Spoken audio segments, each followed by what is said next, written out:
Hey everyone, we are so excited to chat with you today. I'm Christina, And I'm Maria. and we're so excited to talk about how to grow on Instagram, tangible tips to grow your business with a small audience. So, no matter what your size of audience is, whether you've got 50 people or 50,000 people, we know selling on Instagram is one of the best things that you can do. And so, we're excited to talk to you about growing on Instagram and how you can grow your sales. Firstly, just tell you a little bit about us, and I'll keep it brief. Maria and I have been in business together for a few years now. The social step's only 3 years old, but before that, I had a coaching business that Maria was my VA in, and it blew up. We had so many sales, all of them coming from Instagram. There was just so many good things happening. And we really realized the power of marketing online was that you could use social media to really market. So we realized the power of social media, and overnight the social snippet was born, and we were kind of gone in business and we got started. Today, the social snippet looks great. We have actually over 80 retainer clients that we work with every single month, whether that's on the social media side of our business or the podcasting side of our business. We've made over $1 million in revenue since 2021. We actually should probably update that stat, which is so exciting. We've served hundreds of clients and customers. We are the owners of the Social Business Club, which is a membership where we teach people how to do their own social. We have a great community over there. And we're the winners of a local marketing agency award, best marketing agency award in our region. But really, like what we're just so passionate about is helping entrepreneurs and small businesses be able to build community in a way that makes sense for them. That doesn't feel sleazy, that doesn't feel slimy. And a lot of the times, the mistakes that we see people make early on are so fixable, and they're spending so many hours online fighting the algorithm. And so, what we're really passionate about is making an algorithm proof strategy for you to be able to build community in whatever niche you're in. We haven't seen this not work for a niche yet and be able to grow. So we're so excited, and I'll pass it over to Maria. First things first, we are talking about content. And one of the things we learned really early on in social is that you do not need a big audience on Instagram, where she probably at the time only had maybe 2,000 followers. And we were selling out every program that she was offering. So it's really about quality over quantity when it comes to your audience and your community on Instagram. And how you create that quality following is by creating valuable content that sorry, speaks directly to your ideal client, which sounds obvious, but this should be the frame of reference that you use every single time you go to post something.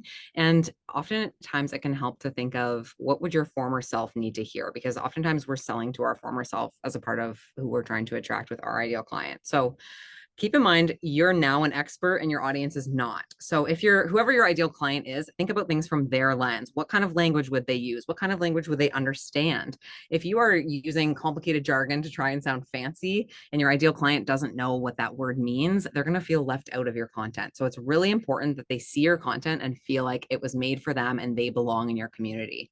And on that note, content creation should be fun. Yeah. We are all about having fun here at the Social Snippet. And there is actually a strategy behind having fun. When you let your personality shine and you really embrace storytelling, it's so much easier to get that quality following and then to be able to easily sell to that audience when the time comes that you're going to be selling something. So drop the perfectionism around your content, have fun, get stuff out there. Messy action is like our middle name, like done is better than perfect. As long as you're getting content out the door, you can use the information and the analytics from that content to see what's working, what's not, and constantly be adapting. Use conversations to inform your content is a really important one. So when you're talking to your clients, your ideal clients, people who are in kind of the field of the people you want to be attracting, pay attention to like what questions do they have? What things do they want to know about? What do they find valuable on Instagram? Do they love being entertained? Are they using it more for educational purposes? Where are they really sitting when it comes to the content they're consuming? And we love to design our content around questions from ideal clients, current clients. Anytime anyone asks you something related to your field, write it down and use that to create your content. And then the last point here is just familiarize yourself with your analytics. It sounds boring, Mhm. analytics, but they are so helpful. And drop the judgment around the analytics. It's all information and it can all be used to help you just create more and more valuable content in the future. So look at a good chunk of time when you're looking at your analytics. We like to look at 3 or 6 months at a time and kind of just look at the trends. What are the top performing pieces? What is really resonating with your audience? And then what are the pieces that are kind of lower on the list? And how can you recreate more of the stuff that's working to really bring more people into your audience as well as serve your existing audience and really just the main takeaway here, I would say, is like, give as much value as you can. Give away everything for free. Give them information, give them tips, tell them how you do things, show them the behind the scenes, because if they're really getting that value from your content, they are so much more likely to buy something from you when the time comes, because you're really building that know, like, and trust with them. And they know that if they paid you for something, they're going to get a great experience.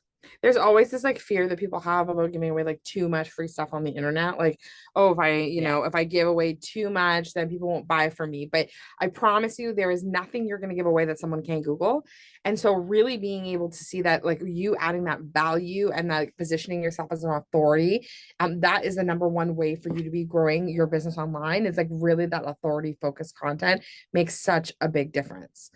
The other thing Maria and I always say is like there's no such thing as bad content. So it's all just information. So detaching yourself from that, like, because it's really easy. We've definitely been in this season too, where we've felt like, oh my gosh, we did this thing and we wanted it to be more successful than it was. And wow, wasn't that such a great reel? We thought that would be great. And then it doesn't perform as well as we think it does or should have. And so really just detaching from the it needs to be like this and creating really content that builds community is so important. So the next to talk about optimizing your profile, and this one is so crucial because so many people miss this. And why I think people miss this isn't with bad intention. I think a lot of people post and are so excited about what they're doing, but they might not realize that people might not know what they're doing. It's hard to sell things to people. We were joking about this before.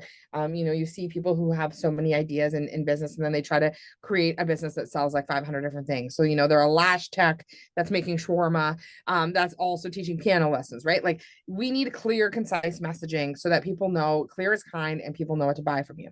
So you want to make a profile that speaks to your ideal client. The first part of that is creating a really strong username. So our username is obviously the social snippet. Individually, we have our own at Christina.Bartold at _ Maria Tassi. Yep. And all of that is important for people to be able to search us. So if you have a business name, that is a great place for you to really put it there so that people know to look for you. This is where the things sometimes get a little off the rails is with this search friendly display name. And you'll see what that is the social media marketing and podcasting. That is your display name. And that is really important that you're putting in there the problem that you solve.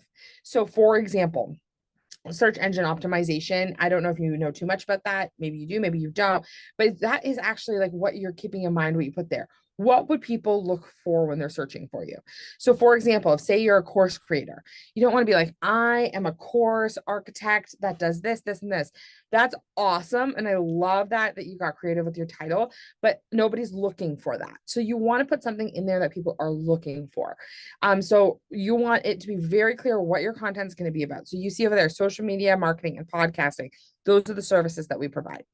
You want to write a bio that's very clear and convert. So I love an I help statement. You want to make it very clear how you help. We help business owners increase their impact by building their digital community. We could probably be even clearer. Like we could be like, we help business owners by doing their social media and podcasting so they can stay in their zone of genius. Maybe we should change to that. But you need something that tells people exactly how you help them because there's 1,000 people in your niche, but nobody who does it like you. So you want to make sure that whatever you're putting there is something that's very clear. You want to also upload a very memorable profile photo. So if you are a like brand, like so we're like social snippets are brand, that is great. And we love that. You can see that's kind of our icon there. So that's what you would see on our packages. That's what you'd see on our website. That's our icon. We want people to see that that little phone and think of us. But the other piece is that if you're a person, like which you are as well, but if you have a personal profile, so maybe you're a personal content creator, or you're doing something that you're a coach or something where you're selling really from yourself, you want it to be a really memorable profile photo that's a picture that really clearly shows your face. So it's really important that people are able to recognize you, that they know you, that they build know, like, and trust with you. And the best way to do that is for them to see your face. The next piece is making it really easy for your followers to get to know you. So Maria found the stat recently that it's like people spend 6 seconds looking at your profile before making a choice on whether or not they can follow you. So like, how are these people spending those 6 seconds. Like you don't want them going through your profile and like searching and searching and searching for things. Like that's just like not probably a great use of their time. And people, I have this personal rule in business that I don't give money to anyone who makes it very hard for me to give it to them. So if I have to like go hunt for things, I'm not going to hunt for them. So I like to make things easy for our clients, and likely you're trying to do the same. So you want to include links in your bio and really taking that action, make it seamless for your followers. So in that link in bio, you should have all the things that you offer, maybe podcasts you've been on, different things like that. You don't want to make it nuts. The other day I did a call with somebody and they had a link in bio and there was probably 400 links in it. And I was like, this is a no from me, but that's okay if that's a yes for you. But you really, when you're thinking about link in bio, you want to think about what is there. So on our link in bio, it probably has the latest event we're running. It probably has our podcast. It has our website. Our inquiry form is so easy to get to, so that if someone even thinks about working with us, they can fill it out. It's just like kind of bang, bang. You want to make it very, very clear. And the other piece is that you want to utilize pinned posts. We love a pinned post, and pinned posts are great because they're exactly what is at the top of your page. So they're kind of like your handshake. Like they're that thing that really is your handshake. And so you can have a start here, which it kind of is like that intro to your business, like what you're doing, what you would want people to know if they didn't know anything about you. You have your about us, and you get put a picture of your face on there, because again, people buy from people, so you're going to want them to see you. So what do you do and how do you help people? What's there? So that is very key as well. So start here at about us and our services. And then there's hashtag research, which is where I would say recommending. A lot of people use hashtags kind of inappropriately, in my opinion. And a big piece of what they do is they'll use hashtags, and they use the hashtags that they think that they think their clients are using. So I always use this example. If an ideal client of yours, so say you are like a fitness coach, and you use like hashtag fitness coach as your hashtag, that's not that helpful, because the only people who are using that are other fitness coaches. So unless you're selling to them, that's probably not the best use of bang for your buck for your hashtags. But if instead of hashtag fitness coach, you use like hashtag weight loss, or a diet that you feel like maybe your ideal client might be on that's not working, or like different things like that. Hashtag cardio, like different things like that. Hashtag cardio is probably not a good hashtag, but those things are what really move the needle. So finding hashtags that your ideal client uses and like really moving the needle there is way easier than moving the needle through hashtags that you think you should be using. I love it. And I think this is so important because when it comes to sales on Instagram, a lot of people think like, oh, when I'm ready to sell something, I'm just going to pop up on Instagram and sell it and everybody's going to buy it. And it doesn't necessarily work that way. The reason we're focusing on these like foundational pieces, like optimizing your profile, is because really in our experience, that is what sets people up to buy. So when you're creating really valuable content and you have a really clear profile that's optimized and friendly, and they get to know you and it builds that know, like, and trust, like by the time you go sell something, your audience is so primed that they're like so ready to buy from you. And that's really why we're focusing on these foundational things. I think the profile is like a huge piece of that. And when they're in that 6 seconds, they need to really clearly understand who you are, what you do, and like what makes you unique and what is like the personality of the brand when they're making that following decision. And that's so important, because if you're losing those people, you're losing potential sales. Whereas if you're capturing them, they could be buying from you for the rest of their life. Mm-hmm. Really quickly, this is a question we get all the time. So we just wanted to talk a little bit about what's working right now for growth on Instagram. Like we said, quality over quantity, but growth is still important just to get, your stuff in front of more eyes. It's always easier to make more sales when you're selling to more people. So what's working for growth right now is really reels, and short reels specifically, because I think people's attention spans are dwindling by the day. So we're seeing 7 to 10 seconds max, working really well right now. Of course, you can go beyond that if you want to do like a more educational or in-depth reel, but for growth, these are what we're really quick moving. Like I said, the attention piece is like people's attention span is out the window. Keep the things moving really quick. If they have to watch it a second time, even better, because the algorithm loves that. So really make sure that it's engaging, whether that be, text kind of popping up quickly, or the actual video moving quickly, something to be capturing their attention throughout the entire 7 to 10 seconds. Consistency our favorite word. I know it's a bit of a buzzword. What we really mean here is don't go crazy, post a million reels when you get all this energy and then ghost your Instagram for like 6 weeks. You Mhm. really want to make it so that you're consistently posting in a way that your audience can start to learn how often you're going to be posting, and the algorithm loves that too. So even if that's once a week, that's great, but and you can work your way up to more, but posting them on a consistent basis instead of a bunch at once and then kind of ghosting. Mhm. Another trend that's really working right now is to have less perfect and more informal content, which is great because it's so much easier to produce. So B-roll is a huge thing that's working really well right now, which is we have an example over here in this kind of shot that we did, where you're doing some kind of everyday activity, whether that's you at a laptop or packing orders or whatever that looks like for your business. Just that informal, behind the scenes, more authentic kind of content instead of that like perfectly curated style is really what's resonating with people right now. Trending sounds are helpful. Again, you don't have to use them every time, but they do help with reach, and try to go for trending sounds that have less uses. So if one has like, let's say 500,000, it might not perform as well as one that had, let's say 20,000 uses at the time. And if you check out our page, we have a helpful tutorial on how you can find the top 50 trending audios on Instagram at any given moment. So go check that out. But that's a really easy way to get more engagement and reach on your reels. And then building know, like, and trust and adding value. As always, that's like kind of our staple thing. You always want to just be giving out all of the value, and that doesn't have to be educational value. It could be entertainment, making your audience laugh, helping them get to know you, whatever that looks like, just adding value to them in some way. And then last thing that's really important for reels in terms of growth right now is the first like 1 to 2 seconds is extremely important, because people are scrolling and they in that first 1 to 2 seconds they're deciding if they're going to stay on the reel or not. So put your best foot forward there, use a really engaging hook, or something that's really going to capture their attention in the first kind of 1 to 2 seconds.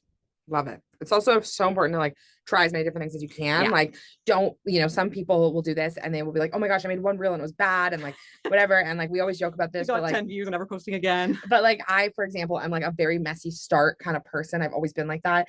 And so I will just like try random stuff. And Maria is like the most graphically inclined. So she makes like the most beautiful graphics and reels. And she'll post like this beautiful reel. It took her like hours to put together.